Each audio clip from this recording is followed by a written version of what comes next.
Okay, guys, I wanted to show you my third grade memory book or slideshow. So I did my fonts. I've gotten all my girls and some of my boys done. I did these fonts in PowerPoint. So when I was in PowerPoint, I created this font, which I will share with you. And what I did is if you, like for instance, if I wanted to change Cohen's name to Tyler's name, I would just go over these letters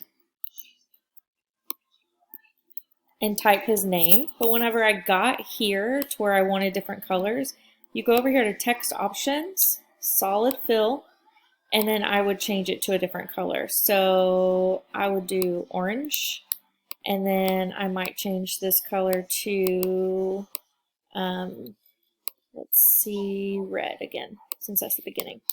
Then I click here and I can Command C. I go to my Google slide, click Tyler slide, Command V, and then I move this font over. So if you want to use the fonts that I created, that's how you'll do it. There's a boy template and then there's a girl template. So then when you're in PowerPoint to get it to the girls, so if I wanted to do Ivy's, I would go ahead, replace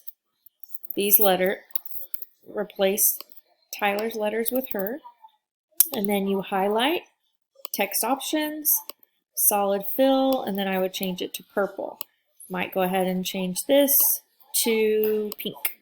Then you click, make sure the for thing is, this little cursor is clicked, Command C, go to Google slide, and then you would Command V and paste.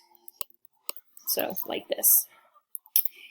If you don't want to use my fonts, whenever I send this to you and you make a copy of it, just select the text, delete it, and you can use your own fonts for their names. So whichever's easiest for you. I'm into this tie-dye theme right now.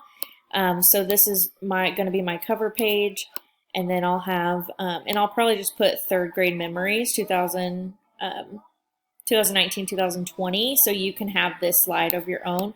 The only thing you're gonna have to do is change the name. So I will send you this PowerPoint with a template. I'll give you a girl template and a boy template, and I'll give you a longer name so that you can have it. But you just replace the letters with your students' names, and then you paste them into your Google Slides.